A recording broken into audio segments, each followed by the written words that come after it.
Hi, have you ever watched the History Channel? Was at a certain place the other night and I was watching the History Channel and they were talking of a variety of religious themes and so on.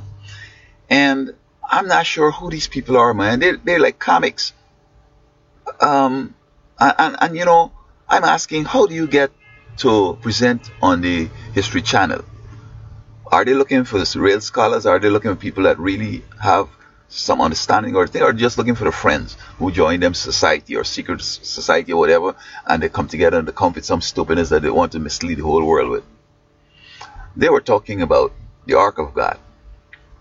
They were also talking about drawings that they've seen about extraterrestrial and so on, and so forth. See these things on little wall, little people and so on.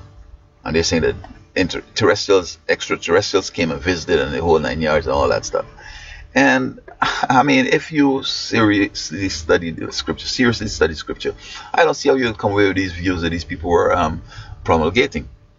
For example, they were saying that there was a turbo machine that was in the ark that was making the manna. And I mean, how can they say there was a machine in it? Okay, we know that God ordered Moses to put Aaron's rod in it, to put a bowl of the manna, put the 10 Commandments, and put the books that the commandments, the ceremonial laws were written into in the ark. Maybe some other things I can't remember. I did this so long ago, since in high school. All right, but there was no mention of putting any turbo anything to make manna. And I want to believe that when the children of Israel left Egypt, they start having manna even before they came to the place where they constructed the ark and the tabernacle. Now, I haven't gone back into the scriptures to really, get a chronological order of this thing, but it's obviously that since they left Egypt today, they may have had food they walked with, but how long is it going to last? 5 days? 6 days? All right. Give us 6 days. Give us 7 days. So eventually God, within a week or so, he started to rain manna down so that they could have food to eat. And the ark wasn't created as yet. Now the scripture says God rained manna from the sky. Now they come saying that this turbo thing was making, and it sounds so stupid and so trivial. Another thing they were saying about these UFOs, these little people. Now, if you're drawing on a small 4-inch squared something, can you draw a giant on that? You have to draw something small. But if you have a whole big canvas, you'd be able to draw according to the size, right? The right dimensions and so on. And furthermore, there were no UFOs or no extraterrestrial people coming down here, except angels and Satan and so on, and Jesus. That's it. There are other worlds.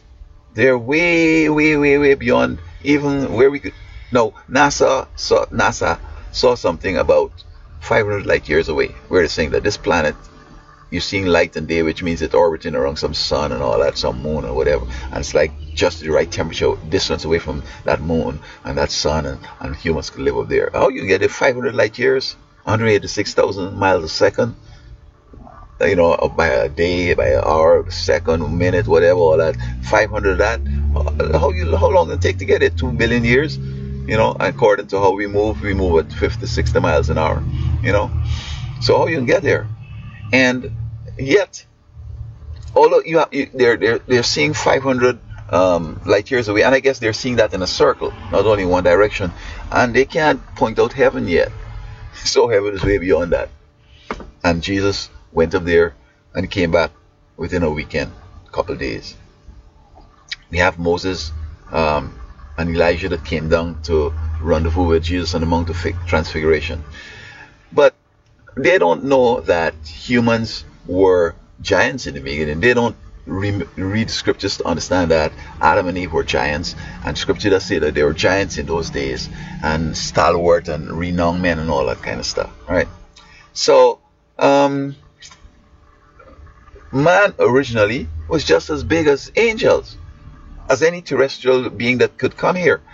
Because the scripture says that man was created a little lower than the angels. And not only in status, that here were humans and here were angels, different orders. No.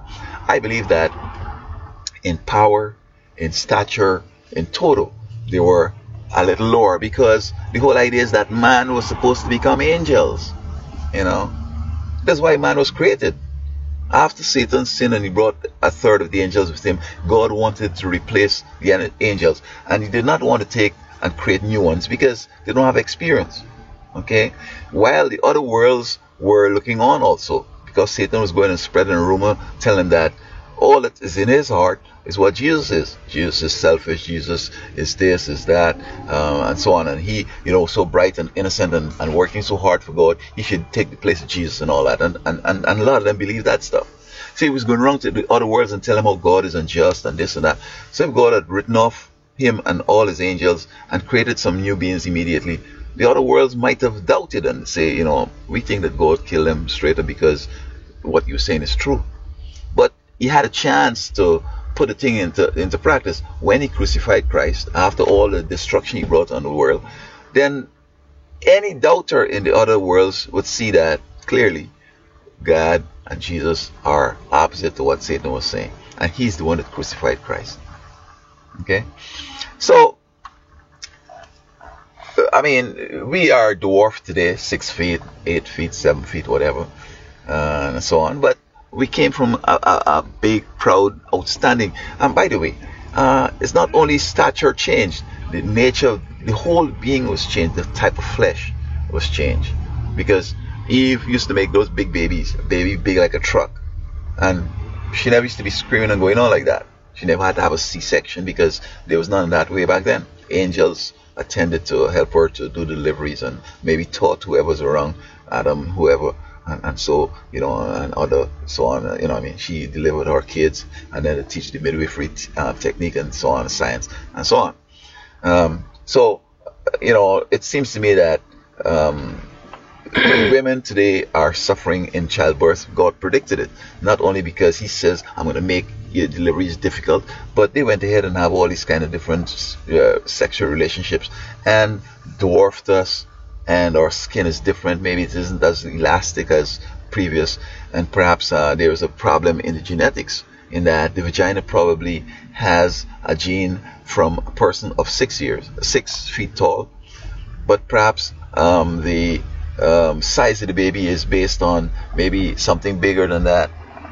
Or I don't know how to explain that, man, but somehow it doesn't work, and some women die in childbirth and other things. They have to do C-section and so forth. So when they were talking about UFO and all this stupid stuff, they're saying also that the ark had an electrical charge, and the seraphims or the angels that were above, their wings were touching, and because one was negative and one was positive, there was an electric charge through there, and they took this ark and they went marching around the walls of Jericho and so on, and they blow the trumpet and shout, and what was in this ark caused the walls to fall down. And to me it sounds so stupid. It sounds like some fictitious thing we see on Sesame Street or something like that, because we've seen with Israel experience, the Syrians had declared war on Israel, and Israel was scared. When you look on the hills, you're seeing all these Syrians camping, and it was just a matter of time for them to come down and obliterate them. But they prayed, and God opened their eyes, and they saw angels around, and probably there were even more than the Syrians out there. We even see where Gideon came down with a light in a bushel, and when they broke it and the light shone, and they shouted, the sword of Gideon and this and that, the Syrians start fighting among themselves and kill each other. And God caused a confusion in their minds and make them seeing each other's enemy and so forth. And then the angels giving them some big check now and then and destroy them. So it's the same thing I believe happened with the wall of Jericho. These angels are so mighty. They were bigger than Adam and Eve, who were already big. Two of them could tear up the wall, man. It's like they just tear it up. But they can't see them, and they're thinking like, oh, it's our marching around the wall, it's our blowing this trumpet, it's this ark that caused all that to happen. No. It is angels and God who has done the destruction of the wall. right? So the History Channel, basically you would think that they'll have some profound stuff that kind of serious and that you as a believer could listen to and your faith increase. But all they come with is stuff to make you question your beliefs, question the scriptures, and a lot of things out there are controlled by the enemy, by Satan and so on. And for you to get in, to be able to participate, you got to join the secret this and that, and they're not bent on educating you and making you sort of get a religious experience. They're out to destroy your faith, etc. So I was just amazed by this whole show, and folks watching it, and they have their own little opinion, and I try to show them. Oh, lastly here, this lady was telling me that this and that about the women from Amazonia, how they were so fierce warriors, and they used to beat up men and all, and they used to have the men at home and they go and fight in the battles. And I'm saying, you drink something or what? I mean, where you ever know that women are warriors?